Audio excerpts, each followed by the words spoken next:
Honda കേൾക്കുമ്പോൾ തന്നെ ഒരു പവർ ഉണ്ട് അതിനല്ലേ. ഈ കമ്പനി എങ്ങനെ ഉണ്ടായെന്ന് അറിയണ്ടേ. 1930 സോച്ചിറോ ഹോണ്ട, ഒരു ചെറുപ്പക്കാരനായിട്ടുള്ള ഒരു എൻജിനീയർ. പുള്ളിക്ക് ഈ മെഷീൻസുമായിട്ട് ഇങ്ങനെ കളിക്കുക എന്ന് പറഞ്ഞാൽ ഭയങ്കര ഇഷ്ടമായിരുന്നു. അയാൾ ആദ്യത്തിൽ ചെറിയ പിസ്റ്റൺ റിങ് അതായത് ഉണ്ടാക്കിയിരുന്നത്. പക്ഷേ രണ്ടാം ലോക മഹായുദ്ധത്തിൽ ഉള്ള ബോംബിങ്സിൽ അദ്ദേഹത്തിൻ്റെ ഫാക്ടറി നാമാവിശേഷമായി. പക്ഷേ ഇതോടുകൂടി ഞാൻ എൻ്റെ ഉദ്യമങ്ങൾ ഉപേക്ഷിച്ചു എന്നല്ല അദ്ദേഹം ചിന്തിച്ചത്.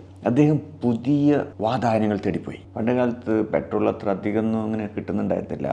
മാത്രമല്ല റോഡുകൾ എല്ലാ വണ്ടികൾക്കും പോകാൻ പറ്റിയ അത്ര സ്മൂത്തും അല്ലായിരുന്നു. അന്ന് സൈക്കിളുണ്ട്, പക്ഷേ സൈക്കിളിന് എൻജിൻ ഉണ്ടായിരുന്നില്ല. പുള്ളിക്ക് തോന്നി എന്തുകൊണ്ട് ഈ കാറിൻ്റെ പോലത്തെ എൻജിന് സൈക്കിളിന് പിടിപ്പിച്ചുകൂടാ. പുള്ളി കാറിൻ്റെ സ്ക്രാപ്സിനൊക്കെ കിട്ടുന്ന ചില പാർട്സൊക്കെ ഉപയോഗിച്ചിട്ട് പുള്ളി ഒരു മോട്ടോർ ഘടിപ്പിച്ച മോട്ടോർ സൈക്കിൾ നിർമ്മിച്ചു. അന്നത്തെ കാലത്ത് കാറില്ലാതെ ആദ്യമായിട്ട് സൈക്കിള് ഇതുപോലെ കാറിനെ പോലെ ഓടാൻ തുടങ്ങി. പുതിയ കണ്ടുപിടുത്തല്ലേ. അത്തരം ബൈക്കുകൾ ഉണ്ടാക്കുമ്പോൾ തന്നെ കച്ചവടമാകാൻ തുടങ്ങി. ഇത്രയധികം ആവശ്യമുണ്ട് ഇതിനെന്ന് മനസ്സിലാക്കിയപ്പോൾ അദ്ദേഹം 1948 ഹോണ്ട മോട്ടോർ കമ്പനി ആരംഭിച്ചു. അദ്ദേഹം ടെക്കയോ ഫുജിസാവുമായിട്ടുള്ള പാർട്ട്ണർഷിപ്പിലാണ് അത് ആരംഭിച്ചത്.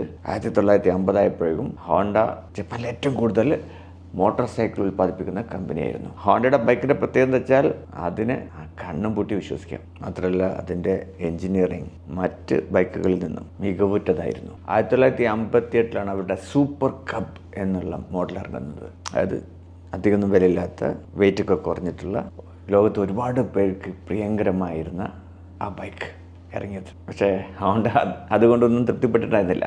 1960 അവർ കാറുകൾ ഉണ്ടാക്കാൻ തുടങ്ങി. അവരുടെ മത്സരിച്ചിരുന്ന ആ കാലഘട്ടത്തിൽ കാർ നിർമ്മാണത്തിൽ മുൻപതിൽ നിന്ന് ടൊയോട്ടയോടും നിസാനിനോടും ഒക്കെ ആയിരുന്നു. അവരുടെ എൻജിനീയറിംഗിലെ മികവ് അവരെവിടെയും അടിയറ വെക്കാൻ തയ്യാറായിരുന്നില്ല. 1972 ഹോണ്ട സിവിക് ആദ്യമായിട്ട് ഇറക്കിയത്. ആ കാറിൻ്റെ പ്രത്യേകത ഏറ്റവും നല്ല ഫ്യൂൽ എക്കോണമി, കൂടുതൽ മൈലേജ് കിട്ടുന്ന കാറായിരുന്നു. ഇതോടുകൂടി ഹോണ്ട ലോകമെമ്പാടും അറിയപ്പെടുന്ന ഒരു നാമമായി മാറി. ഇന്ന് കാറും മോട്ടോർ സൈക്കിളും മാത്രമല്ല, പുല്ല് വെട്ടുന്ന യന്ത്രം മുതൽ ജെറ്റ് എൻജിനുകൾ വരെ ഹോണ്ട നിർമ്മിക്കുന്നുണ്ട്. ഇതിനൊക്കെ കാരണം എന്താ? ഒരു മനുഷ്യൻ പല പ്രതിബന്ധങ്ങൾ നേരിട്ടപ്പോഴും അതിൻ്റെ മുന്നിലൊന്നും തൻ്റെ കരുത്തിന് അടിയറവ് വെക്കാതെ ഉറച്ച ചുവടുകളുമായി മുന്നോട്ട് പോയത് കൊണ്ടാണ് ഇന്ന് കാണുന്ന ഈ ഹോണ്ട കമ്പനി നിലവിൽ വന്നത്.